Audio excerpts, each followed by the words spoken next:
It's weekly wrap time, and actually, before I get into the weekly runners, Mike, did you see Ray Thomas's story yesterday? I thought he wrote a terrific story just in regards to Annabelle Neesham and the sort of season that she is having has been outstanding. I thought it warranted mention, as obviously we've got a number of horses with Annabelle, and she's had a really meteoric rise through the training ranks. As we know, it's a very difficult profession to get going in, hard to get traction, but boy, she's done an amazing job. In her first year of training, she had 30 winners, and she's now just in her third year of training. Hasn't finished yet, and I'm just going to read this so I get it right. In her third season of racing, 148 winners, 19 stakes wins, and 3 at Group 1 level for stable earnings of $19.9 million. That's just this season alone. So congratulations to Annabelle. I think that's just an amazing effort and a testament to the job that she's doing out there at Warwick Farm and around the country. No, you're right. She has had an incredible start to her career, so young and so new in it. It is hard to break through. You've got the prominent leading trainers, and reputation takes them a long way. And some of these young emerging trainers, it really is hard to break through that ceiling. And for her to do it so quickly is testament to her ability and to the future she has in racing. Yeah, great story there by Ray Thomas. So have a look out for that, no doubt, in the Daily Telegraph or online as well. Now, during the week, we had a couple of nice trialers with Full Revolution. She's got nice speed, doesn't she? She's so quick out of the gates, but I thought she tried lovely again.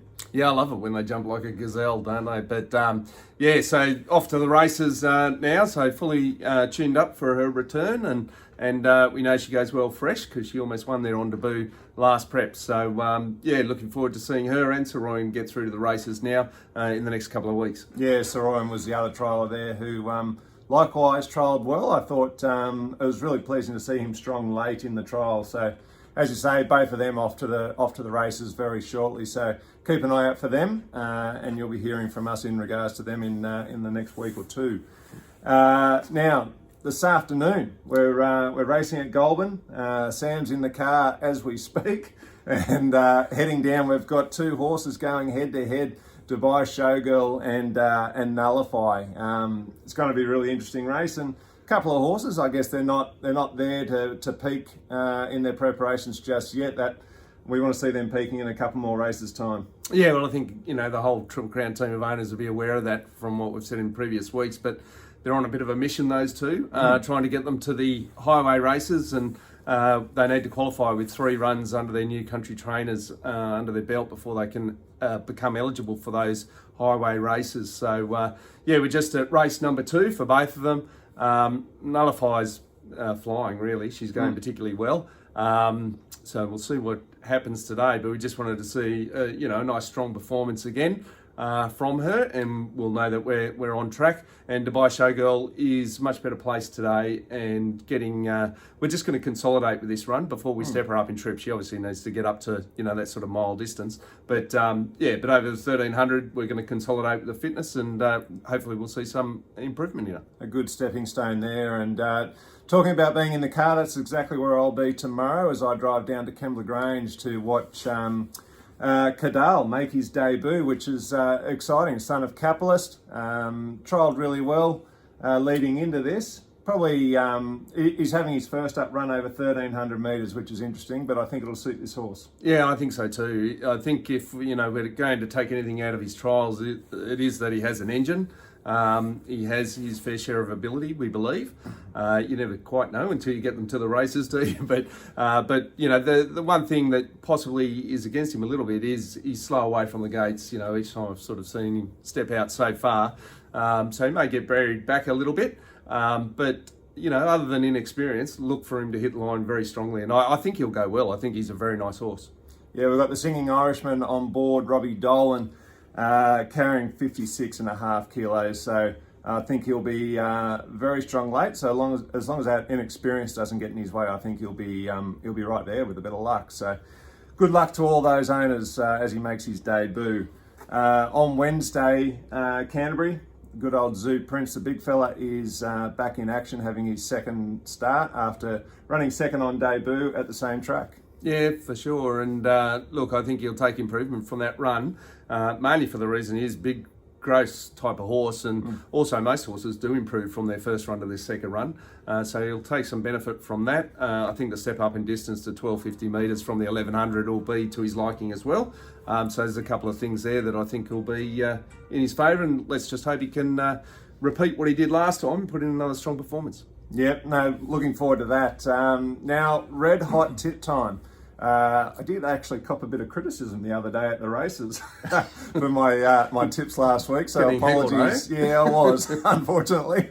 Normally it's the jockeys being heckled, but it was my turn the other day out at Warwick Farm. But so apologies to everyone for last week, but I'm here to make it up this week.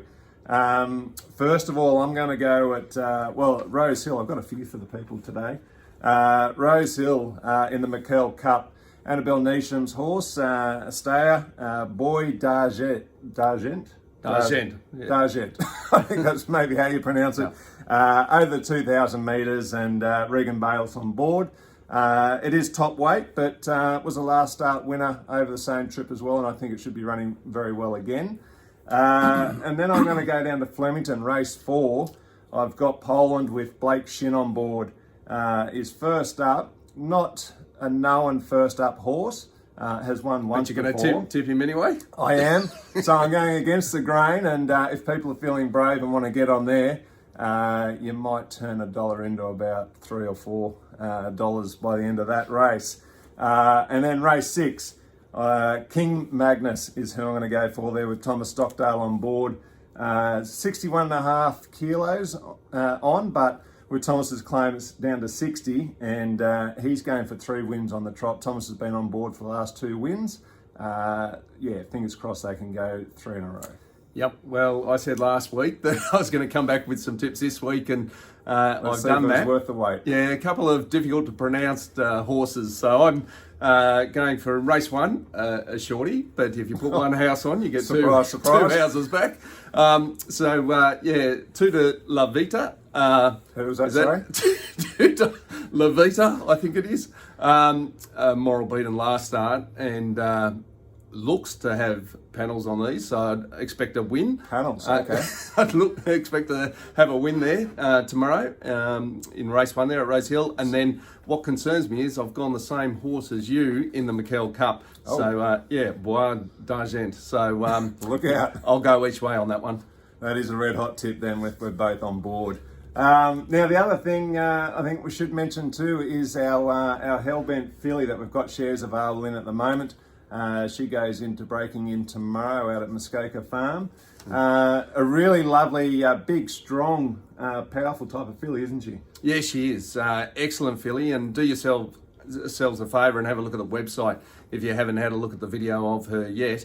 Imposing sort of individual, very athletic sort of horse, and we've had a lot of luck with the fillies, haven't we? We've had over the years, Peggy Jean, our Group 1 winner, who we ended up selling for $1 million, and Missile Mantra, Rillamin Ruby, $950,000 each. That's just their residual values without the prize money. Moss Trip $900,000. You got Revolutionary Miss and Miss Hellfire and Pia Rossa at the moment. So there's plenty of them. A lot of success with these fillies. Another beautiful filly here. As I said, do yourselves a favour and have a look at the website, and we'd love to have you join us in racing her. Well, you touched on a really important point there with the residual values with these fillies, and this one really fits that profile. She's a half sister to 3 stakes horses already, which is a massive, massive bonus when we're talking about residual value after their racing career. So she's going to hold really good value anyway, and I think there's a lot of blue sky there for her as well. So as I mentioned, shares available. Would love to have you guys join us in racing her. We think we've got a pretty smart one there, and do get in touch if you're keen for more info. Just one other thing I just mentioned, her half sister, Brave Mead, is a stakes performer in her first preparation as a 2-year-old last prep. So and we'll be back for the spring. Yeah, very much so. All right, guys, have a fantastic weekend, and best of luck with the tips. Well, you've got something else I've got to say? something just quickly to Okay. add. I thought that we might actually introduce a little segment next time round, next week. Oh, yeah. If anybody wants to write in with any questions that you'd like answered, put before us and get some answers. You know, if anything about the industry or how we go about things or anything about the Triple Crown team. Or where Mike's tips went wrong last week. Feel free to submit them, yet no vile abuse, please. All right, guys, have a great weekend. And as Mike says, if you've got any questions, shoot them in and we'll do our best to answer them. All the best.